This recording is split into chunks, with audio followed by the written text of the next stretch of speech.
Okay, when I first thought of being given the honor, just talking about my friend Mary Ackley, the first thing I thought about was Proverbs 31, specifically the very last verse, which says, "Honor her for all that her hands have done, and let her works praise her in the city gate." When I heard about Mary, her reputation really had preceded her, because for me, Mary was kind of larger than life, and I never really, I heard about all the things she had done before I actually met her. And our first meeting, strangely enough, was at the Wickenburg Town Council. And there, with her little sidekick at the time, Helen Dudley, they were there once again, advocating for the people that are really less fortunate. You know, and as I was thinking about Mary, in some ways, she would kind of deflect all this that's going on, because for her heart was moved with really a Bible word, compassion. She didn't care about the praise of people. She saw a need and filled it. And because she saw a need and filled it, it brought that motivation that I think is so largely missing today. And so for me, that love that motivated her to help other people is something that's going to live beyond this moment. It's a thing like seeds that have been sown into the hearts of other people that are now picking up that same baton, and they're carrying what Mary left for us to carry on. Mary Ackley is the face of CAP services. In the late 60s, as owner of her own grocery store located on Main next to the Saguaro Theater, she saw a need and had a passion for feeding the less fortunate. Mary realized the need to feed the hungry was bigger than she could provide from her own grocery store. And then moved it to her garage and starts feeding people out of her garage. And when she was working out of her garage, she decides to start the Christmas program that we do every year, and now we're partnered up with Cops of Care. But back then, she would gather her neighbors, friends, anybody she knew, to make toys.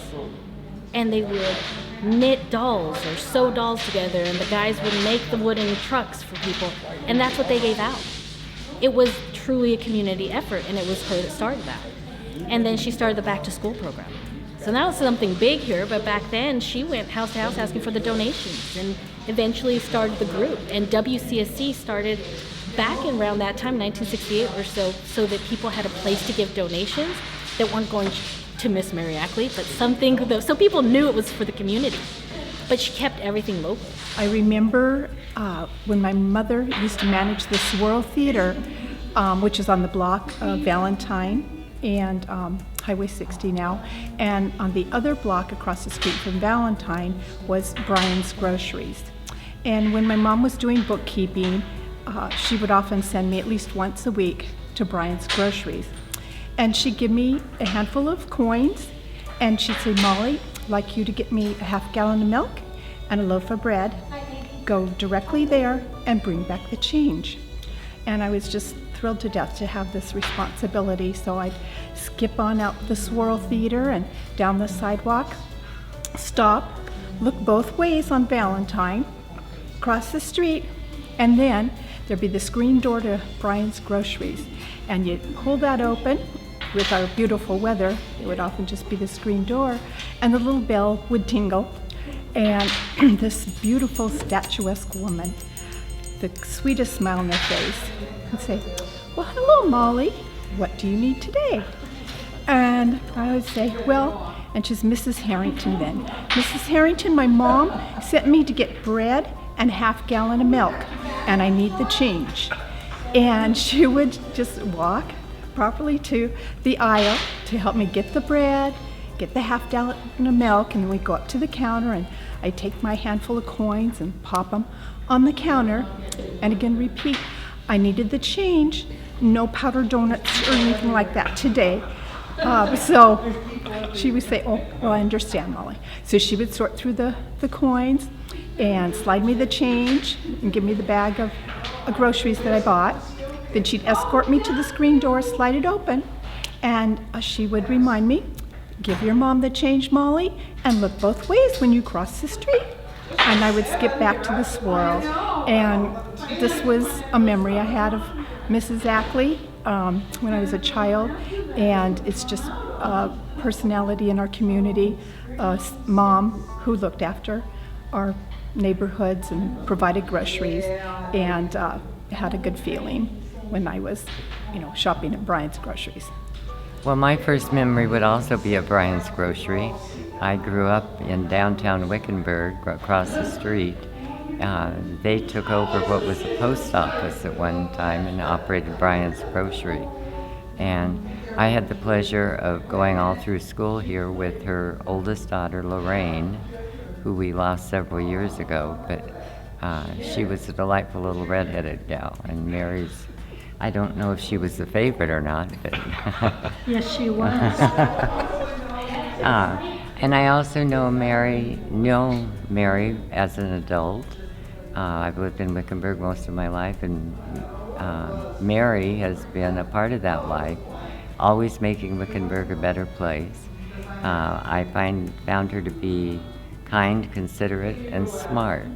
She created a virtual army of people who cared about the town, particularly the seniors, the disadvantaged people who fell on hard times from time to time. And she had a dream, and I believe this building that we're in was her dream, and a lot of people helped her along the way, but she did lead that army, and she did it in a very kind and considerate manner. And I was always proud to be able to support their efforts and appreciated her.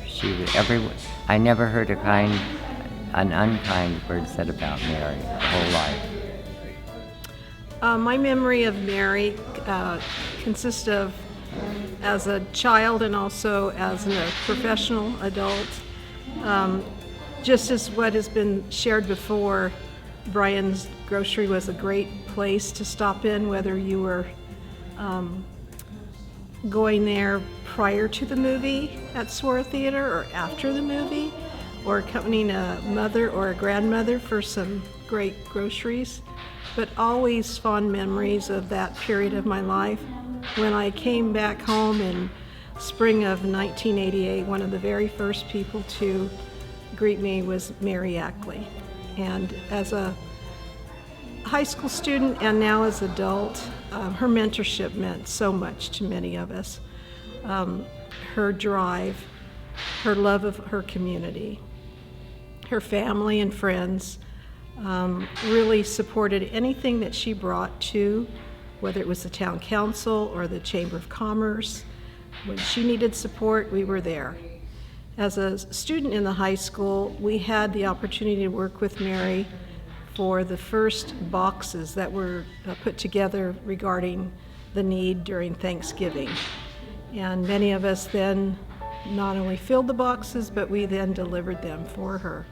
And over the course of the years, whether it was the CAP office, the senior needs, eventually the R&R respite, support from the chamber as well as individuals helped make it happen. My most latest memory of Mary is when we would correspond through Facebook or through Messenger and share whatever was part of our day, and I will always remember those days. Miss her greatly, loved her dearly, as I do her beloved Joan and her dear Mike. So we love Mary and we always will. So when I think of Mary, I think of somebody who just got things done. If Mary called you and said she needed help, you showed up, for sure. She would see a need in one human being or our entire community, and she would find a way to fill that need. And that's what drove her, I think, every day of her life. So Emily Dickinson wrote a poem, and everyone knows I love poetry, and this is just a little excerpt from that poem. If I can stop one heart from breaking, I shall not live in vain. If I can ease one life from aching, or cool one pain, or help one fainting robin up into its nest again, I shall not live in vain. And I think that's what Mary must have said to herself every morning when she woke up. You know, as humans, we live on this earth for such a very short period of time. When you're a child, it seems like forever. But the older you get, the faster time goes. And my dad always said, leave this place, wherever you are, better than you found it. Mary sure did that. Mary found a way to fill every need she saw. Now, Shel Silverstein is another one of my favorite poets, and I'm just going to read an excerpt from his really famous poem Where the Sidewalk Ends. I've done it. I've done it! Do you want to know what I've done? I found a light that plugs into the sun. The sun is strong enough. The bulb is bright enough. Oh, but there's only one piece of trouble. The cord isn't long enough.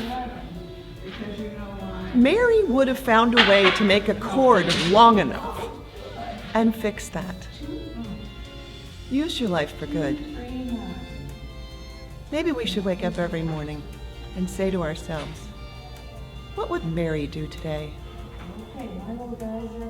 Mary served this community for decades, not for personal gain or recognition, but as a way to live a life of service. If I were to write Mary a thank you card tonight, it might sound something like this.